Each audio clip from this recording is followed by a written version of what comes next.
जैसलमेर की सरहदी रेत से उठी आवाज आज जयपुर तक गूंज रही है। तनोट माता की पावन धरा से शुरू हुआ ओरन गोचर बचाने का आंदोलन अब सिर्फ एक स्थानीय मुद्दा नहीं रहा, बल्कि पूरे पश्चिमी राजस्थान की अस्मिता का सवाल बन चुका है। इसी मुद्दे पर शिव विधायक रविंद्र सिंह भाटी ने जयपुर में मीडिया से बेबाक बातचीत करते हुए प्रदेश सरकार को सीधी और कड़ी चेतावनी दी। रविंद्र सिंह भाटी ने कहा कि तनोट माता से लेकर रामगढ़, राघवा, सेहुआ, सोडान और खडाल तक जिस तरह ओरन और गोचर भूमि को रिन्यूएबल एनर्जी प्रोजेक्ट के नाम पर आवंटित किया जा रहा है, वह सरहदी क्षेत्रों की जड़ों को हिलाने जैसा है। उन्होंने मुख्यमंत्री से निवेदन किया कि जैसे पुराने समय में राजा भेष बदलकर जनता के बीच जाते थे और सच्चाई का आकलन करते थे, वैसे भी आप बिना पूर्व सूचना के भेष बदलकर पश्चिमी राजस्थान के गांव में जाए। उन्हें खुद पता चल जाएगा कि जमीन पर हकीकत क्या है। भाटी ने सवाल उठाया कि रिन्यूएबल एनर्जी के नाम पर अब तक कितने लाख बीघा जमीन आवंटित की जा चुकी, इसका साफ आंकड़ा जनता के सामने क्यों नहीं रखा जा रहा? क्या कैबिनेट बैठकों का मकसद सिर्फ जमीनों का आवंटन रह गया है? और यह जमीन आखिर दी किसकी जा रही है? उन क्षेत्रों की जहां लोग पीढ़ियों से अकाल, सीमाई चुनौतियों और कठिन परिस्थितियों से लड़ते हुए देश की चौकीदारी कर रहे हैं। उन्होंने कहा कि बाड़मेर, जैसलमेर, बीकानेर और पश्चिमी राजस्थान का पूरा सीमावर्ती इलाका धीरे धीरे खाली होता जा रहा है। जिन गांवों में कभी पशुधन की रौनक थी, जहां गोचर में गाय और ऊंट चरते थे, आज वहां कंपनियों की बाड़बंदी खड़ी हो रही है। जिस गाय के नाम पर राजनीति की गई, आज वही गाय चारे के अभाव में मर रही है, लेकिन इस पर चर्चा करने का साहस किसी में नहीं दिखता। सीमा को मजबूत करने की बात की जाती है, लेकिन अगर सीमा क्षेत्र के ही खाली हो गए, लोग पलायन कर गए, तो सरहद की असली सुरक्षा कौन करेगा? उन्होंने स्पष्ट कहा कि जैसलमेर से लेकर जयपुर तक लोग अपनी जमीन बचाने के लिए कूच कर रहे हैं। तनोट माता मंदिर से निकले युवा साथी जयपुर की ओर बढ़ रहे हैं और आज शाम वे बालेसर पहुंचेंगे। पर्यावरण प्रेमी, स्थानीय ग्रामीण और पशुपालक इस लड़ाई में साथ खड़े हैं, लेकिन अब तक सरकार का कोई जिम्मेदार प्रतिनिधि उनकी बात सुनने नहीं पहुंचा। यह संवेदनहीनता बेहद चिंताजनक है। रविंद्र सिंह भाटी ने साफ शब्दों में कहा कि वे खुद इस आंदोलन में शामिल होंगे। अगर ये क्षेत्र बचेंगे तो ही राजनीति बचेगी, ये लोग रहेंगे तो ही हम रहेंगे। हम इन्हीं लोगों की बदौलत यहाँ है। उन्होंने पक्ष और विपक्ष दोनों से अपील की कि अगर कुछ करना है तो मिलकर ठोस और सार्थक निर्णय ले, लेकिन सदन का समय आरोप प्रत्यारोप में बर्बाद न करें।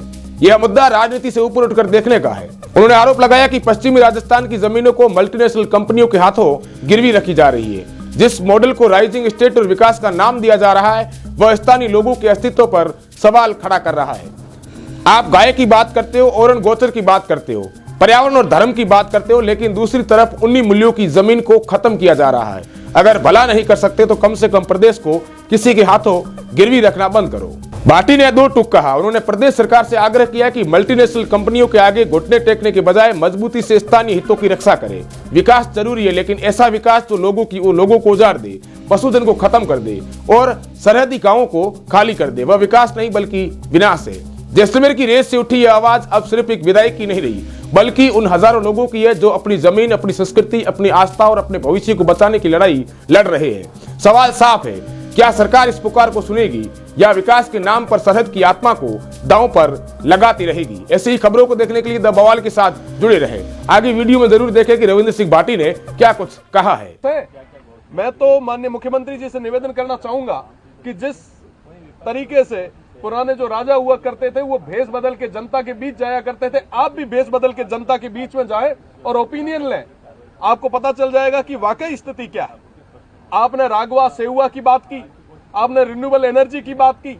रिन्यूएबल एनर्जी के नाम पे आप कितने लाख बीघा जमीन अलॉट कर चुके हो, आप जनता को बताएं तो सही। मुझे लगता है कि ये जो कैबिनेट की मीटिंग होती है, सिर्फ और सिर्फ लैंड अलॉट करने के लिए होती है। और लैंड भी कहा, विशेषकर बाड़मेर, जैसलमेर और वेस्टर्न राजस्थान, बीकानेर के उन तमाम क्षेत्रों में सब वो लोग कहां जाएंगे? उनका पशुधन कहां जाएगा? आज से आज तक हमेशा काल अकाल के दंश सह रहे वो लोग आज बेघर होने पे मजबूर हो रहे हैं, पलायन हो रहा है। उस बॉर्डर को मजबूत करने की चर्चा चल रही थी, आज वो बॉर्डर जो है वो कमजोर हो रहा है। जिस गाय के नाम पे आप लोग आए हैं, वो आज गाय मर रही है, पर आप बात करने के लिए तैयार नहीं हो। मुझे लगता है कि इस बारे में सोचना होगा। राघवा, सेहुआ में जो लाखों बीघा जमीन की जो बात हुई है, आज के समय में राघवा, सेहुआ, रामगढ़, सोडान, खडाल, ये पूरा क्षेत्र जो है ये कहीं ना कहीं पलायन होने पे मजबूर हो रहा है। ये बहुत बड़ी चिंता की बात है।